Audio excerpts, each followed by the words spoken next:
नमस्कार दोस्तों, इस नए सेशन में आप सबका बहुत-बहुत स्वागत है। दोस्तों, ये काफ़ी इम्पोर्टेंट सेशन आप लोग के लिए हो जाएगा क्योंकि अभी बीपीएससी में जो भी हमारे पास समय है, 17 नवंबर को डेट आ गया है बीपीएससी के प्रीलिम्स के लिए, आप सबको पता होगा। ऐसे में ये ज़रूरी हो जाता है, जो हमारी पढ़ाई है, उसको बेहतर ढंग से कैसे किया जाए। जैसा कि हमने अभी से पहले कई डिस्कस किए हुए हैं प्रीलिम्स को लेकर उस जो भी रिसोर्सेस है उसको लेकर। लेकिन प्रिपरेशन से पहले भी एक चीज़ें हमें फ़ॉलो करनी होती है, उन चीज़ों पे हम बात करेंगे और उसको समझने की कोशिश करेंगे कि वो हमारे प्रिपरेशन के लिए कितना इम्पोर्टेंट है। साथ ही साथ दोस्तों एक चीज़ और बात करेंगे जो हमारे एग्ज़ाम के दृष्टिकोण से हमारे इम्पोर्टेंट टॉपिक है, उसके संदर्भ में भी हम बात करेंगे और आने वाले समय में उस टॉपिक का रिवीजन कैसे किया जाए, उस पे भी बात करेंगे। तो अभी जैसे कि हमारे पास दोस्त 2 महीना का समय है और उसको एक बेहतर ढंग से कैसे अपने उपयोग में लाएँ, उसका कैसे मैक्सिमम यूटिलाइज़ करें, उस संदर्भ में हम बात करेंगे। तो उसमें ना हमें पढ़ने से पहले कुछ चीज़ों को ध्यान रखना होगा दोस्त। जैसे कि आपको यहाँ से कुछ चीज़ें बोल दिया जाता है, समझाने की कोशिश हम करते हैं कि ये जो सब्जेक्ट है आपको आपके उस तरह के टॉपिक को कवर कर देगा, साइंस के लिए, हिस्ट्री के लिए, ज्योग्राफी, पॉलिटी जो भी सारी सब्जेक्ट है उसके लिए। लेकिन इसके अलावे आपको भी एक चीज़ याद रखना है, सोचना है कि आपको भी खुद से ये डिसाइड करना होगा, खुद से उसका विश्लेषण करना होगा कि कौन-सा इम्पोर्टेंट होगा। उसके पीछे कारण ये है दोस्तों कि इसमें ना होता ये है कि जैसे हम बता दिए आपको, फिर आप किसी और को सुनते हैं तो वो आपको उतना अच्छा लगने लगता है, फिर किसी और को सुनते हैं वो अच्छा लगने लगता है। तो ये ना भटकाव-सा होते रहता है। तो इस सब से बचने के लिए एक सबसे जो बेहतर तरीका है वो है हमारा कॉस्ट बेनिफिट। ये वाला चीज़ ऐसा है ये टर्म जो सिविल सर्विसेज़ में काफ़ी इम्पोर्टेंट है इसका। इसके बिना ना आप अपने तैयारी को बेहतर नहीं कर सकते। इसके साथ-साथ कुछ और चीज़ें हैं, लेकिन जब भी आपको आपके रिसोर्सेज़ को कन्फाइंड करना होगा, तो आप कॉस्ट बेनिफिट को दे और उससे आपको पता चल जाएगा कि आपको कौन-सा रिसोर्स बेहतर वे में आपको आपके रिज़ल्ट तक पहुँचाएगा। तो ऐसे में हम एक बात और बताते हैं इसको कैसे समझें। आप ये देख लीजिए कि जैसे मान लेते हैं कि आपको हिस्ट्री पढ़ना है। हिस्ट्री में कई सारे लोग कई तरह के रिसोर्स बताते हैं। कोई कहते हैं स्पेक्ट्रम पढ़ लीजिए, कोई कहेगा एनसीईआरटी पढ़ लीजिए, कोई कहेंगे कि ल्यूसेंट पढ़ लीजिए। सभी सब्जेक्ट इम्पोर्टेंट है, सभी बुक इम्पोर्टेंट है और उसको पढ़ना ही पड़ता है। लेकिन अभी जो भी हमारे पास समय है, आपको उसमें ये देखना है कि उतने समय में आप क्या बेहतर कर पाते हैं। आप एक एग्ज़ाम्पल से समझिए, ये कम से कम 800 पन्नों का बुक है। आपको लगता है कि ये वाली बुक अभी आप पढ़ना शुरू करेंगे नए सिरे से, तो आप 2 महीने में इसको पढ़ भी लेंगे, इसके बाद 2 से 3 बार रिवाइज़ भी कर लेंगे, ये आसान नहीं है। हम ये नहीं कहते कि आप में क्षमताएँ नहीं हैं, आप नहीं कर सकते, लेकिन इसको कंप्लीट रिवीज़न करना बार-बार इतना संभव नहीं होगा। दूसरी बात ये है, इसके पीछे कारण और है कि ये हमें क्यों नहीं अभी पढ़ना चाहिए, क्योंकि जो क्वेश्चन बनते हैं प्रीलिम्स में, वो भी अभी भी वन लाइनर ही पूछे जाते हैं। भले ही उसके थोड़ी शैली में बदलाव हो गया है, 3-4 पॉइंट को एक ही क्वेश्चन के तहत रख दिया जाता है, लेकिन उसकी प्रवृत्ति अभी भी वन लाइनर ही है, इसलिए अभी ये बुक मत पढ़ना है। इसके साथ ही साथ आप पॉलिटी की बात करेंगे, तो पॉलिटी में भी यही चीज़ अप्लाई होता है। लगभग 900 पन्नों का वो भी बुक है या 1000 भी मान लेते हैं, करंट अफेयर वगैरह जोड़ देंगे तो।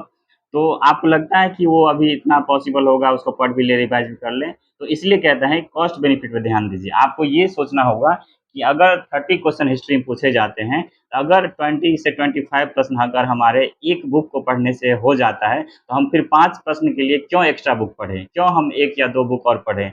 मान लेते हैं अगर आप ये जान लीजिए क्या ये स्पेक्ट्रम आप पढ़ लेंगे तो सभी प्रश्न से लड़ जाएँगे? पॉसिबल ही नहीं है क्योंकि इसमें भी बहुत सारे मिस है, उतने फैक्ट की कमी है। ये मेंस के दृष्टिकोण से लिखा गया है, आपको ये पता होगा। तो यही चीज़ें हम आपको बताना चाहते हैं। लेकिन ये सब कब होगा? जब आप डिसिप्लिन मेंटेन करेंगे। डिसिप्लिन मेंटेन करने का मतलब मेरा ये है कि जब आप अब पढ़ाई करने के लिए बैठते हैं, तो आप सभी चीज़ों को छोड़ दीजिए, सभी चीज़ों को भूल जाइए कि आपको आगे क्या करना है, पीछे क्या हुआ। सिर्फ़ आपको एक फ़ोकस होके पढ़ाई करना है।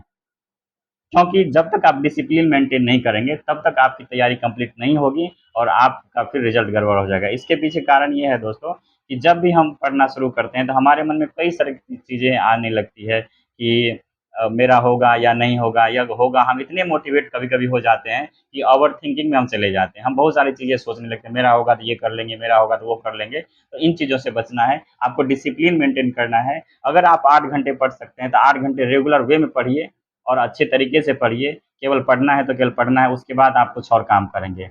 जो तीसरी बात और है दोस्तों, वो है कि आपको ना एक कन्फाइंड सोर्स को फ़ॉलो करना पड़ेगा। ऐसा नहीं कि आज मेरे मन में कुछ इसके बारे में अच्छी चीज़ें आ गई, इसको पढ़ने लगे, 5 दिन के बाद मेरा मन थक गया और लगे रहे नहीं इससे प्रश्न नहीं आएंगे, हम कुछ और पढ़ना शुरू कर देंगे। तो इन चीज़ों से बचना होगा। आप 2 दिन, 4 दिन, 5 दिन, 1 सप्ताह देकर जितना भी समय देना है, अभी समय है, उतना देकर अपने रिसोर्सेज़ को कन्फाइंड कर लीजिए और केवल और केवल बार-बार उसका रिवीजन करिए। और जो सबसे लास्ट हमारा चीज़ है वो है मॉक टेस्ट। मॉक टेस्ट दोस्त काफ़ी इंपॉर्टेंट है। आप पीवाईक्यू भी लगा सकते हैं और मॉक भी लगा सकते हैं। पीवाईक्यू लगाना ज़रूरी है क्योंकि उससे आपको क्वेश्चन के पैटर्न पता चलता है। खास करके बहुत लंबा मत लगाइए, लास्ट जो 5 ईयर के हैं केवल वही लगाइए, क्योंकि पुराने जो पैटर्न है वो बिल्कुल अलग हैं और अभी जो 2 साल से पैटर्न है वो बिल्कुल अलग है।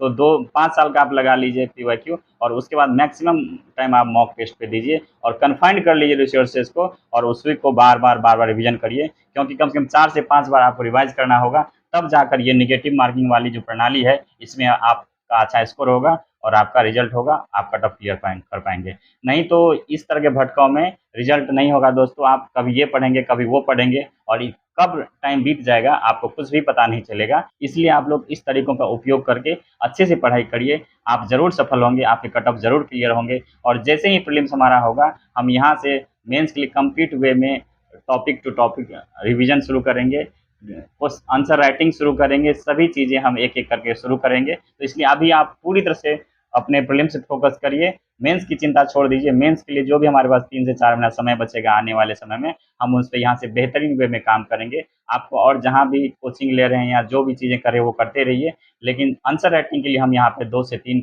डेली टॉपिक पे आंसर राइटिंग भी करेंगे प्रीलिम्स के बाद। तो उससे आपकी जो तैयारी है काफ़ी बेहतर हो जाएगी और आपको सफलता ज़रूर मिलेगी। तो बने रहिए इस चैनल पे, संभव है तो अगर नए हैं तो सब्सक्राइब ज़रूर कर लीजिए, क्योंकि इससे मुझे भी मोटिवेशन मिलता है और अपनी पढ़ाई बेहतर ढंग से करते रहिए। खुश रहिए, स्वस्थ रहने की कोशिश करिए, क्योंकि स्वस्थ रहना काफ़ी इम्पोर्टेंट है। आपको सफलता ज़रूर मिलेगी। धन्यवाद आप सबका।